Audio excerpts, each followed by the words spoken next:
జగత్తున నియతాత్ము జగత్పావను ధర్మస్వరూపు బ్రాహ్మణున్ బడయంగావలయున్ వాడు సంతతి కావించు విచిత్ర వీర్యక క్షేత్రములన్. అమ్మా, పరమధర్మాత్ముడు, జగత్తునంతటినీ పావనం చెయ్యగలిగినటువంటి వాడు, అంతటి మహాభక్తి తత్పరుడు, అంతటి పరమధర్మాత్ముడు, సమస్త శాస్త్రములు తెలిసిన్నవాడెవరు ఉంటాడో అటువంటి వాడు తన దగ్గర ఉన్నది ఇతరులకు ఉపకారము కొరకిచ్చినట్టు తన తేజస్సుని ప్రదానం చేస్తాడు.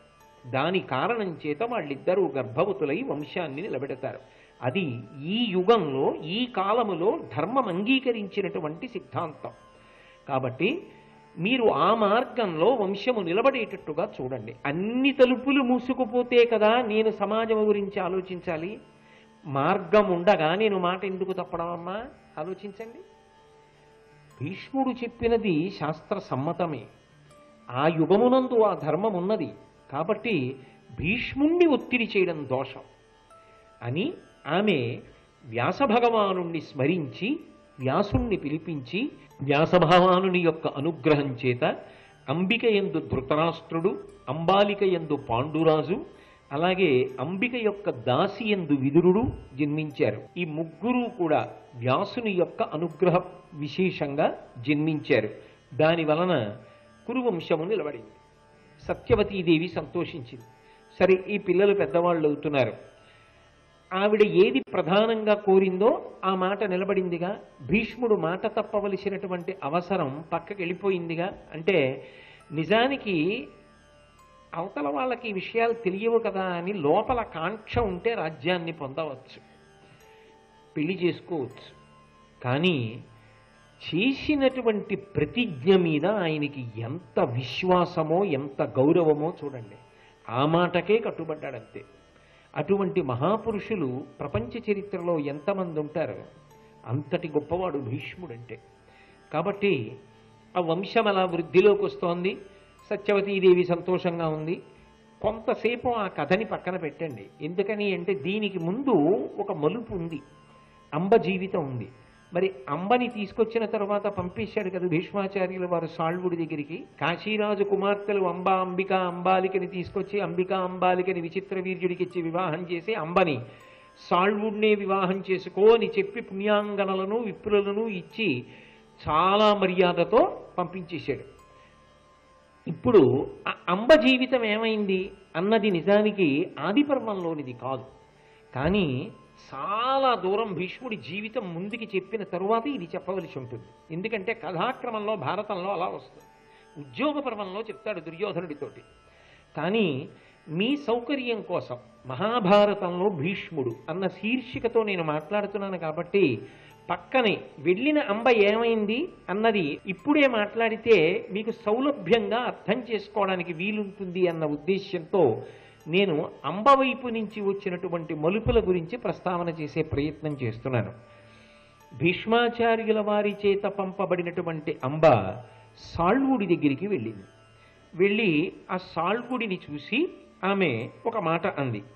అంబయు అట సాల్వుని కడకొంబోగిన నతడు భీష్ముని కొనిపోయిన దానిం పరచుం గైకొన ధర్మంబే కన్యాత్మ మెడలె మగువా నీకున్. ఎంత గొప్పవాణ్ణి మనసిచ్చిందో చూడండి. ఆయన అన్నాడు, అసలు నా దగ్గరికి ఎందుకు వచ్చావు నువ్వు అని అడిగాడు. అడిగి, నిన్ను భీష్ముడు కదా తీసుకుపోయాడు యుద్ధంలో గెలిచి, నేను కూడా భీష్ముని చేతిలో ఓడిపోయాను కదా. నేను ఎప్పుడైతే భీష్ముడి చేతిలో ఓడిపోయానో అప్పుడే నువ్వు భీష్ముడికి చెందిన వస్తువు అయిపోయావు. నువ్వు భీష్ముడికి చెందిన దానవు. ఏది చేసుకున్నా భీష్ముడి ఇష్టం. తన దగ్గరికి పంపించడం తప్పుగా. ఎందుకు తప్పు అంటే ఆయన అన్నాడు, పరచుం గైకొన ధర్మంబే. నువ్వు దుష్టురాలివి. మనసు నాకిచ్చావు, భీష్ముడితో వెళ్ళిపోయావు. ఏదో కారణానికి మళ్ళీ ఇక్కడికి వచ్చావు. అంటే ఆయన ఉద్దేశం ఏంటంటే బహుశా నీకు విచిత్ర వీర్యుడితో వివాహం ఇష్టపడి ఉండదు, అందుకని ఇక్కడికి వచ్చావు. అంటే ఇంతకన్నా సభలో నేను చెప్పడం బాగుండదు. ఎంత అసహ్యంగా మాట్లాడచ్చో అంత అసహ్యంగానూ మాట్లాడాడు. పోనీ అక్కడతో ఊరుకున్న బాగుండేది. ఆయన అన్నాడు, కన్యాత్వ మెడల మగువా నీకున్. అసలు నీ ఎందు కన్యాత్వమే లేదు. నువ్వు వేరొకరికి ఇల్లాలి అయిపోయినట్టే. ఇంకా నాకిల్లాలి ఎలా అవుతావు, ఎందుకు వచ్చావు ఇక్కడికి? ఏ పురుషుడైనా కన్యని స్వీకరిస్తాడు. నువ్వు కన్యవా? భీష్ముని చేత గెలవబడిన దానివి, భీష్ముడు ఎలా నియోగిస్తే అలా, కాబట్టి నువ్వు వేరొకరి ఇల్లాలి కిందే లెక్క. ఆవిడేమంది, నేను సాల్వుడి ఇల్లాలి కింద లెక్క అంది భీష్ముడితో. ఇప్పుడు సాల్వుడు ఏమంటున్నాడు, నువ్వు భీష్ముడు ఎవరికి చెప్తే వాళ్ళకి ఇల్లాలి కింద లెక్క, నువ్వు భీష్ముడికి చెందిన దానవు, నాకు చెందిన దానవు కావు, కాబట్టి నువ్వు ఇక్కడ ఉండడానికి వీల్లేదు, నేను నిన్ను స్వీకరించాను అన్నాడు. వెంటనే అంబ సాల్వుడితో అంది, తమ్మునికి గాగ భీష్ముడు ఉదగ్రవృత్తి కన్నియల కొనిపోయడుగాన బలిమి నన్ను కొనిపోయే, నా చేత నిన్ను వినిన అప్పుడే పుట్టించే దూషింపననగతవునే. మీరు బాగా పట్టుకోవాలి అంబ మాట్లాడుతున్న మాటలు. ఆవిడంటోంది, భీష్ముడు నన్ను ఎందుకు తీసుకెళ్ళాడో తెలుసా?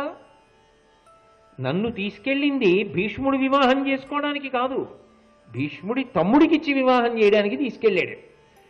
కానీ నేను అక్కడికి వెళ్ళిన తరువాత చెప్పాను, నేను నీకు మనసిచ్చానని చెప్పా. నా మనసు సాళ్వుని ఎందున్నది, సాళ్వుడు కూడా నన్ను ఇల్లాలని చేసుకోవాలనుకున్నాడు. కాబట్టి నేను నిన్ను వివాహం చేసుకుంటాను అని భీష్ముడితో చెప్తే భీష్ముడు సంతోషంగా నన్ను నీ దగ్గరికి పంపించేశాడు. కాబట్టి ఇందులో భీష్ముడు చేసిన తప్పే ఉంది? తన తమ్ముళ్ళకి వివాహం చేద్దామని తీసుకెళ్ళాడు. నేను చెప్పాను, చెప్పబట్టి మళ్ళీ వెనక్కి పంపించాడు. చెప్పకపోతే విచిత్ర వీరుడికి ఇచ్చి పెళ్లి చేస్తాడు, ఆయనకి తెలియదుగా. నీ చెప్పాను కాబట్టి నీ దగ్గరికి పంపించాడు. నువ్వు నన్ను వివాహం చేసుకుందాం అనుకున్నావుగా, నేను నిన్ను వివాహం చేసుకుందాం అనుకున్నానుగా. కాబట్టి ఇప్పుడు వివాహం చేసుకోనంటావే? భీష్ముడు తీసుకెళ్ళింది ఒక ప్రయోజనానికి తీసుకెళ్ళాడు, చెప్పగానే ధర్మాత్ముడు వెనక్కి పంపించేశాడు. అందులో భీష్ముడిని తప్పు పట్టడానికి ఏముంది అని ఒక మాట అంది. అసలు నిన్ను నేను వలచి ఉన్నానన్న విషయం నా తండ్రికి తెలియదు. నా తండ్రికి తెలిసి ఉంటే నాకు ఈ స్వయంవరం ప్రకటించేవాడు కాడు. పచ్చి అబద్ధమా కాదా? భీష్ముడి దగ్గరికి వెళ్ళి ఏమని చెప్పింది? నేను నా తండ్రి చేత కూడా ఆయనకి ఇవ్వబడ్డాను అని చెప్పిందా లేదా? భీష్మాచార్యుల వారితో మాట్లాడుతున్నప్పుడు ఆయన దగ్గర ఒక మాట అంది, పరగనన్ను సాల్వపతి వెరియించిన తండ్రి చేత పూర్వదత్తనైతి అమ్మహీషునకు అంది. నేను నా తండ్రి చేత పూర్వదత్తనైతి, నా తండ్రి నన్ను సాల్వుడికి ఇచ్చేశాడు, మానసికంగా ఇచ్చేశాడు. ఇచ్చిన వాడు స్వయంవరం ఎందుకు ప్రకటించాడు?